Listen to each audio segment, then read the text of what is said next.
Hello, my name is Ryan Zackos with Zackos Realty. I'm a licensed real estate broker here out of Sarasota, Florida. I was born and raised here in Sarasota and wanted to put together the best and ultimate beach guide that you've heard or seen for the area. This video ended up being very long, so what I did is I broke it up into 3 different parts. I'm talking about Manatee County, Sarasota proper area, and then the third video I did was Sarasota County in the south, so starting in Nokomis Beach and working my way down to Inglewood.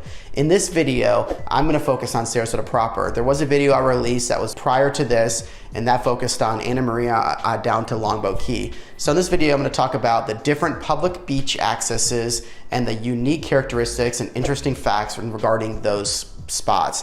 I was born and raised here. I grew up on these beaches, whether it was on the water of Lido, going through the mangrove tunnels in Sperling Park. I wanted to add my insight on these beaches for you. Now, over the next bridge south is Lido. What I love about Lido is that it's just a short bike or car ride from downtown and a 5-minute walk from the popular St. Armand Circle. St. Armand Circle offers plenty to eat, drink, shop, and wonderful entertainment. Now, how many places in the country can you walk from a world-class beach after watching the pretty sunsets to a world-class restaurant? That is what I love about St. Armand Circle and Lido Beach. Lido Beach was once the site of the iconic Art Deco Lido Beach Casino, has been popular for generations, and even hosted the Miss Florida beauty pageants in the 1960s. Lido Beach has a public swimming pool, has lifeguards, has small concessions, has a big parking lot, which, like every beach in the area, it definitely fills quickly, especially in season, holidays, and then of course weekends. If you're like me and seeking seclusion, one of my favorite things to do in all of Sarasota County is to take the short drive to my real estate office in downtown Sarasota, stroll up the white hard-packed sand to the up north Lido Beach, up the shoreline, and it feels super private because it's natural, undisturbed shoreline. Now, once you actually hit the most northern part of North Lido, you can walk all the way to New Pass and then return via the trail that winds through a forest of Australian pines. It's a wonderful little walk, jog, or a way just to kind of escape. It feels very private, very natural, and it's one of my favorite things to do. Now, the next spot in Lido Key is just south of the public beach, and that's Sperling Park. It basically is a world of its own in that it has a nature refuge on an island. It offers diverse environments and adventures. You can stand at the end of the beach and enjoy an exhilarating view of the Gulf, Big Pass, and Sarasota Bay.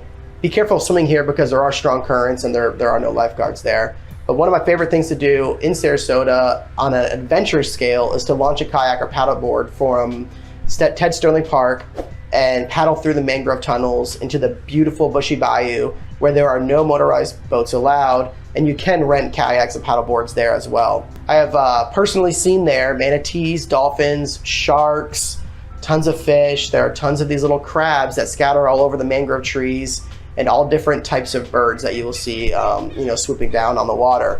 There's a secluded little beach on the bay side. It's called Sandy Point. The locals call it that. It's a popular destination for paddlers, boaters, and picnickers. I love to take my paddleboard, go through the mangroves, and stop, grab a bite to eat or a drink there in that Sandy Point little beach area. Now, after this little spot, we're gonna go down south and probably the most popular berry island of all of Sarasota County, and that is Siesta Key. This is the golden star of Sarasota beaches. Siesta Beach has been named on every pretty much national site as one of, if not the best beach in the US. Siesta Key is a wide, vast beach of bright, white, soft, and cool sand that looks like it never ends. Did you know that there is a reason why Siesta sand is so unique? People always rave about the beautiful water and the soft, white, and cool to the touch sand. The reason is that most beaches are pulverized coral, but Siesta is 99% pure quartz crystals. This is the reason why it stays cool. It feels different and looks so white. What I like about Siesta, besides the sand and water, of course, is that people of every age, shape, state, and country flock here to sunbathe, play volleyball, and/or picnic. One thing you will not want to miss is the Sunday night drum circle. The parking lot does fill quickly, especially in the winter season, like we talked about with all the beaches pretty much in the Gulf Coast. So do not be shocked if you have trouble finding a spot or circle a bunch of times. I recommend coming early, parking a bit away, and walking a little bit. Siesta has a wonderful sand for walking along the waterline, and this is what makes Sarasota's best walking beach. I personally love to walk the 3.5 miles from the North Beach to Point of Rocks, which is a formation of limestone rocks that marks the most southern end of the beach. The pavilion at Siesta was recently redone, and it's reflecting the region's mid-century modern architectural heritage.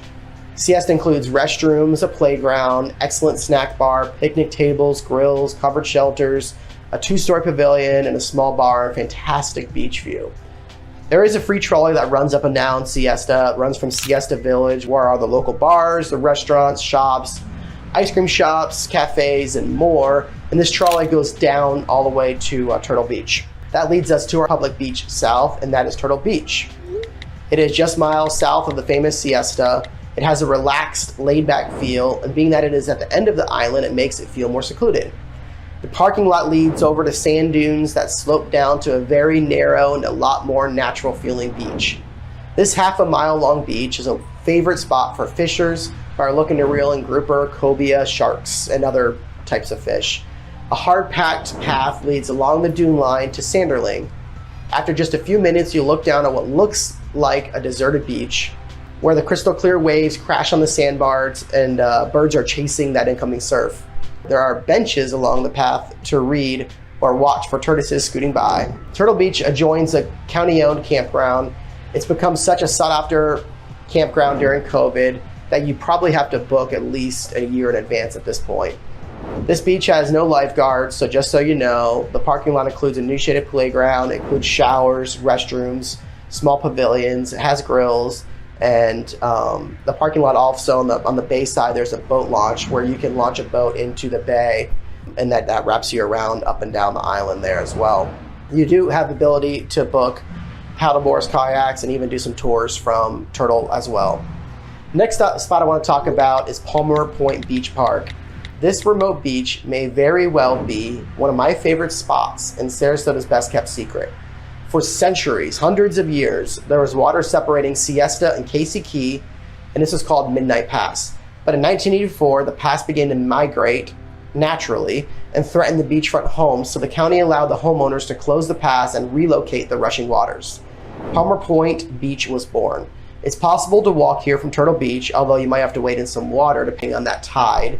But most people arrive by kayaks, boats, or paddleboards from the bay side. The difficulty in actually accessing this beach is what makes it so amazing, because it feels like it's super private, and that's why obviously I enjoy it. You can walk over the dunes and you'll feel like you traveled back in time. You'll have expansive views of sand, sea, the sky, and there's not a condo in sight. On most days you'll encounter only a few other people. This is a beautiful place to watch the sunset, enjoy a picnic, or swim. Thank you for watching this video on the Sarasota area beaches. Like I said previously, I was born and raised here, so I grew up on these beaches, whether it was a leisure stroll on the beach or on a stand-up paddleboard in the bay. I grew up here, know all these areas really well, wanted to add my insight. If you had any questions, comments, or suggestions, just comment below. If you would, please take a second to like, subscribe, and share this video. I'm putting out constantly videos for the area that hopefully you'll find some interest in. Thank you, look forward to talking to you soon.